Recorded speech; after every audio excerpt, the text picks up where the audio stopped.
Hi, Shirag. Hello, Shelina. How are you? I'm all right, thank you. How are you doing? I'm good. Are we ready to take our listeners through yet another decluttering journey for today? Ooh, decluttering journey. Yeah, we got to make it bigger now. That's profound. Yeah, it's episode 43 now. Yes, it is. So we're going to take them on our journey about talking about no shopping for a month. I don't think that's what the listeners had in mind when we said we're going to take you through a journey. Well, I've been seeing articles about this on the internet for a while. People talking about it. People always, they make a New Year's resolution as well that they're not going to shop or they're not going to do something. And it's February. So I thought we'll start late because I don't like New Year's resolutions. I don't believe in them. Even though it's great that people have New Year's resolutions to declutter. And I do kind of tell people to not shop after they've had a decluttering session with me for like a month, just to get used to the new systems in the house, especially in their wardrobes, and to appreciate the stuff that they do have. And then you can see within the next few weeks what stuff is missing from your closet or, in your kitchen or whatever. So then you can buy. Yeah, I'm assuming that if you shop almost immediately after declutter, you'll start picking up the things that you took out. Yeah. Like you went through that decision process, but then when you see it in the store, you'll be like, well, I got rid of it, but actually I kind of like it. Yeah. I want it back. Yeah. Yeah, people do that, or they go, oh, I've got space now in the wardrobe. I can put more things in. And it's like, no, enjoy the space, embrace the space. I think it's a good idea for people who have shopped a lot in the past, that go to the mall every few days, which there are people, or go online and shop on these websites, online websites. There's ones like Net-a-Porter and the Outnet, which seem to have sales all the time, or a sales tab, and you can buy items from there. And people do, or Unas, which is the Middle East version, and it becomes an addiction. And so I do find a lot of clients I find the bags and the boxes from these shops, online shops, and from the mall shops on a regular basis. And there's, it's a way to try and help counter the addiction and to find out why you've got this addiction to shopping. So if you stop for a month and just embrace other things in life, I guess it's like any other addiction, like drinking alcohol, smoking cigarettes, coal. So if you stop for a month, people lose weight, they find they've got more time on their hands, they don't have a hangover. So it could be the same thing with shopping. You've got more money in your bank account, you're doing more other things than going to the mall or sitting in front of your computer shopping. So there's that kind of... almost like a detox. Yeah, kind of. But a February one instead of a January one. No, I think it's a good way to moderate, especially when you find yourself doing it way too much. Again, addiction is a medical thing, and we don't want to get into that. But just the fact that you're doing too much of it is not a good sign. And this is true for everything in life. Let's say once a month you were shopping for clothes or whatever, and suddenly you're finding yourself doing it every weekend. Yeah. Then it's a good way to sort of just force your mind to stop. But it also leads to an important question. How do you get started on actually stopping yourself from shopping? I think from an online point of view, I would say remove the apps from your phone for these shopping sites. And it's not just for clothes ones. I mean, there's the Amazon, Souk. I know guys who buy loads of electronics, or games for their Xboxes and PlayStations on a regular basis. Mine used to be music when I was younger. I used to buy a lot of CDs and vinyl. That was my big thing. I stopped doing that. For other women, it's makeup.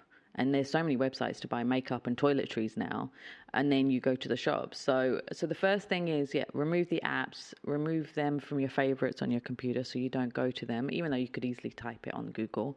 But that sort of helps with making it less accessible. For the physical shops, just don't go to the shops. Instead of saying, I'm going to go to the mall to buy coffee and then you end up shopping, go somewhere else. Go to a park because it's lovely weather right now. You can go to a standalone coffee shop. We've got quite a few here now, which wasn't the case a few years ago. But I think if you look worldwide, there's tons of examples where you just have a standalone coffee shop that isn't part of a shopping complex, town center, what have you. And so you just grab coffee and then you leave. Exactly. Yeah. Or you can, go to events, go to the cinema. There's so many things you can do, and you can find out in Time Out or one of the local listing websites that there are things to do other than going to a mall. You know, we go to a mall a lot, and I think that's the same in, you know, America, less so maybe in the European countries, but we're very mall driven. And this is a good way to see outside and see what else is out there in the world. Another thing to do is to not take your credit card or take cash, but take about, I don't know, a few dirhams for a coffee or dollars, and that's it. You know, don't take anything else. Remove the Apple Pay from your phone. I'd have to do that. I've got Apple Pay on my phone, so I'd have to remove that. So I don't pay with that because that's accepted everywhere now. So they're the little kind of tips to start the process and to see how you feel. I mean, if you do have to buy something, say you have to go to an event and you do need something, then buy it. But this is a way of sort of stopping you from just buying random items that you don't actually need or use, you know, and it will help you to start getting rid of the clutter in your house, because you're not bringing clutter into the house to begin with. So, I mean, and if you find yourself, like, if that's something that you can't do entirely or whatever, so we've got these new, like, both Apple and Google have come out with sort of these screen time applications to limit the amount of time you spend on your phone. So you can actually block apps. Oh, okay. You know, within that framework. So in Apple's case, actually, not only do you block the app, but then when you block it and say, I don't want to see this, either at a certain time or at all, then it doesn't even let you go to their website. Because the websites are linked, right? So they know that, for example, if you want to block yourself from using Instagram, then Instagram.com shouldn't be accessible either. And so it blocks you from both. You can bypass it, obviously, but the fact that you receive that first sort of notification that, oh, sorry, you can't get to this because you've set a block for yourself, is a good reminder of the fact that, oh, yeah, I actually decided I'm not going to shop this month. And so you can walk away. So that might be a good way to enforce some restrictions. Yeah, that's a good way. And I just thought of another one is when you go onto the login pages on all these accounts, remove your credit card details from there. Because then you have to go get your credit card and, you know, find the number and put it in and all that again, unless it's automatically saved on your website. But that's one way of doing it. So I think, yeah, it's about making that decision to, okay, I'm not going to shop for 30 days because I shouldn't.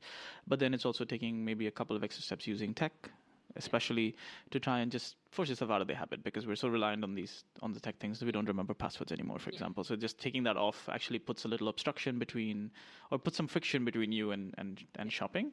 So this, as much as Amazon loves this, like, one button buy. Oh, I know. I never press that. It's very dangerous because you can easily get carried away. Yeah, it's crazy. And sometimes I've done it by accident, gone, actually, I was still thinking about it, and why did I press that button? Then you have to cancel very quickly. I mean, it's designed to make you shop quicker, which I get why they're doing it as well, but it's also kind of creating this behavior because they're also relying on the fact that a lot of people will not return things. Better to not bring it in than to be like, oh, I'll just return it. It's fine. It's better to force that habit. And a lot of people do that they buy stuff and then they go, oh no, that was a mistake. Like, you can cancel. You can cancel within 2 to 3 hours, and especially, I mean, Amazon a bit less because their turnover time is very fast now. But with other stores, you've got a few hours to think about it and then to cancel it, before it's shipped out and the money's taken out of your account. I mean, and a lot of them also will have the option to actually say no even at the delivery stage. So when it comes to your house, you can be like, listen, I'm returning it. I'm not taking it in. So again, you sort of don't have to put, again, an extra step, be like, I have to call the return. You just do it now. Yeah. And then, of course, if you do buy stuff, there's always the buy one, get rid of two. So even if you do buy something, don't feel guilty. Don't feel remorseful for buying something. Just get rid of 2 things from your house. So that helps reduce the clutter again.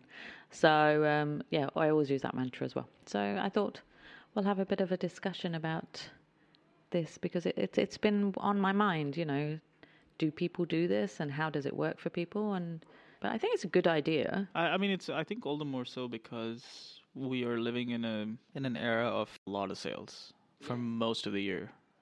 So then this is outside of the shopping festivals and stuff. There's sales all the time. Every couple of months, some store is going on sale. Yeah, and it's just enticing people to spend for no. There's most of the time not a real reason to go spend. But the deals are real now. It's not the sort of like, I'm going to mark up the price and mark it down. It's there are genuine sales going on. And so it's very tempting to be like, wow, well, that stuff, I know it's whatever, 30% more normally or whatever. It's very tempting to pick it up. Yeah. It is, yes. And I mean, if there's something that you do actually need, so, like there's every few years my TV goes. And then I need to buy a new TV. So, then you love those deals. But when it's just general things, clothes, toiletries, makeup, electronic shoes, games, music, those are the ones that you have to try and be wary of? Yeah, I think that's what we got for you this week. If you're someone that has found a tip that has worked for you to help you curb your shopping habits, send them to us. We'd love to hear that. Yeah, that would be great. Well, you can find the show in your favorite podcast player. Send us reviews. Yeah. We like if reviews. you love the show, send us a review. That would be lovely. And of course, you can contact Shelina by visiting declutterme.com. Fill out the contact form. And you can find out more information by visiting declutterme.com/podcast. And we'll see you next week. Bye. Bye.